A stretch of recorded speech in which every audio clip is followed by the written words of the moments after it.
이번 화에도 춘추 시절부터 현재까지 보존되어 있는 12개의 학파인 소설가, 의가, 농가, 잡가, 명가, 음양가, 종행가, 병가, 도가에 이어 묵가에 대하여 알아보도록 하겠습니다. 묵가의 대표인물인 묵자의 본명은 묵적으로 출생지가 하남과 산동이었다는 설과 상나라의 왕족 출신으로 송나라에서 귀족으로 지냈으나 나중에 평민으로 강등되었다는 설이 있습니다. 묵자는 수공업자로 생활을 유지하고 초신을 신은 채 여러 나라를 돌아다니며 처음에 유가를 배우며 제자들을 받아들이나 나중에 유가 사상을 반대하며 묵가라는 학파를 만들어냅니다. 묵자는 중국 역사상 유명한 수공업자이자 목수인데 그의 목공 기술이 탁월하여 중국에서 목공의 시조라고 불리는 로반과의 대결에서 승리할 정도였다고 합니다. 이야기는 초나라의 초해왕으로 시작되며 초해왕이 송나라를 공격하기 위하여 로반을 불러 공성기계를 만들게 하니 로반은 사람을 태워 성벽에 올릴 수 있는 운제라는 장비를 만들어내는데 이 소식을 들은 묵자는 바로 초나라로 달려가 송나라를 공격하지 말아달라고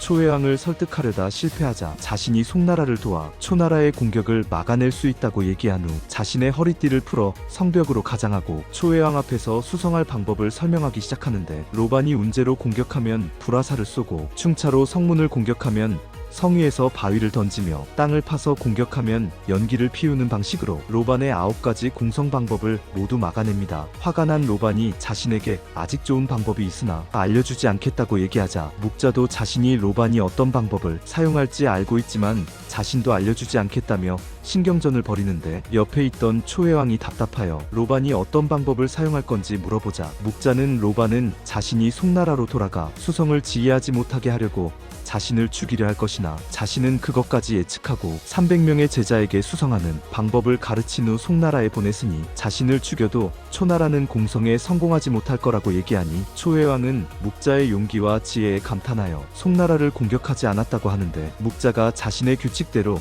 성을 지켜냈다고 하여 묵수성규라는 사자성어의 어원이 됩니다. 이외에도 묵가는 다른 학파와 다르게 기술, 과학, 논리를 중요시하여 유교를 배우던 묵자가 자신들만의 10가지 주장을 내놓으면서 유교와의 논쟁이 시작되는데 묵자는 먼저 겸해와 비공을 주장하며 여기서 겸해는 세상의 모든 사람을 사랑하라는 뜻으로 유가들이 주장하는 군주와 대신 사이, 부모와 자식 사이와 같은 신분에서 나타나는 충성과 효성을 제외한 모든 사람을 평등하게 사랑하라는 뜻이며 비공은 전쟁의 정의로움을 평가하는 것으로 죄가 없는 나라를 공격하면 공이고 죄가 있는 나라를 공격하면 주라고 칭하며 공을 멈추고 주는 합리화해야 한다고 주장합니다. 다음으로 상현과 상동인데 여기서 상현은 백성들이 현명한 사람을 군주와 대신으로 선거해야 한다는 주장이고 상동이란 군주는 똑같은 법률로 모든 사람을 대하고 대신과 백성들은 군주의 의견을 따라야 한다고 주장하니 이것 또한 유가들이 주장하는 계급사회와 모순이 발생합니다. 다음으로 천지와 명귀인데 천지란 하늘은 신분과 나이와 상관없이 모든 사람을 사랑하니 군주가 백성들을 사랑하면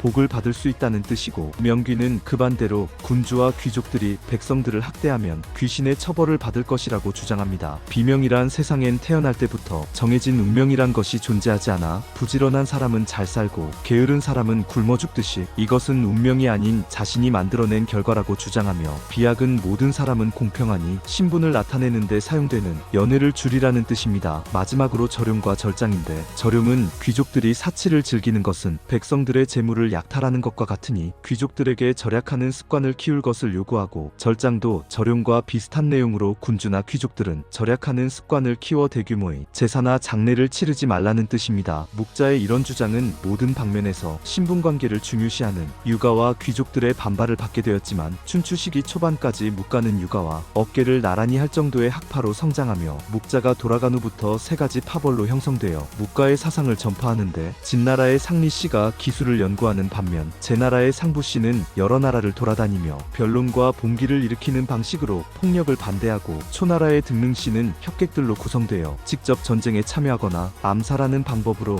나라 간의 균형을 잡습니다. 묵가는 제자들이 묵자의 일생을 다룬 묵자라는 저서 이외에도 묵자의 제자들의 사상을 담은 호비자, 수조자 등의 저서도 남기지만 묵가들은 전국시대 군주들이 받아들이기 힘든 비공이란 주장 때문에 누구에게나 필요로 하는 사람이 될 수도 있지만 누구에게나 견제해야 할 대상으로 변해버립니다. 구체적으로 설명하자면 오늘 초나라가 강하여 송나라를 공격하면 묵가들은 송나라를 도와주고 내일 송나라가 강하여 초나라를 공격하면 초나라를 도와준다는 얘기인데, 영원한 친구도 영원한 적도 없는 묵가들은 군주들의 견제 대상이 되어버려 도움을 받은 후에도 처형해버리는 패단이 생기게 됩니다. 묵가들은 또 겸해라는 주장 때문에 엄청난 기술력과 지휘력이 있어도 자신들이 직접 재물을 비축하거나 제후국을 빼앗아 백성들을 직접 통제하지 못하고 법가와 유가처럼 제후국에 머물면서 한나라의 권력을 장악할 수 없었으니 끝없는 인재 소모와 배척을 받아가던 중 한무제가 유가를 국가의 유일한 사상으로 정하면서 모든 사람들의 평등함을 강조하던 묵가는 현실과 이상주의란 모순 속에서 사라지게 됩니다. 묵가의 기술과 사상을 적절하게 표현한 중국의 유덕화, 판빙빙, 한국의 안성기, 최시원 등 배우님들이 출연해주신 2006년 상영한 묵공이란 영화가 있는데, 궁금하신 분들은 꼭 보시길 바랍니다. 다음화에는 춘추전국 시대의 끝판왕이라고 불리는 법가에 대하여 알아보도록 하겠습니다. 여러분들의 구독과 좋아요는 항상 저에게 가장 큰 힘과 용기가 되어줍니다.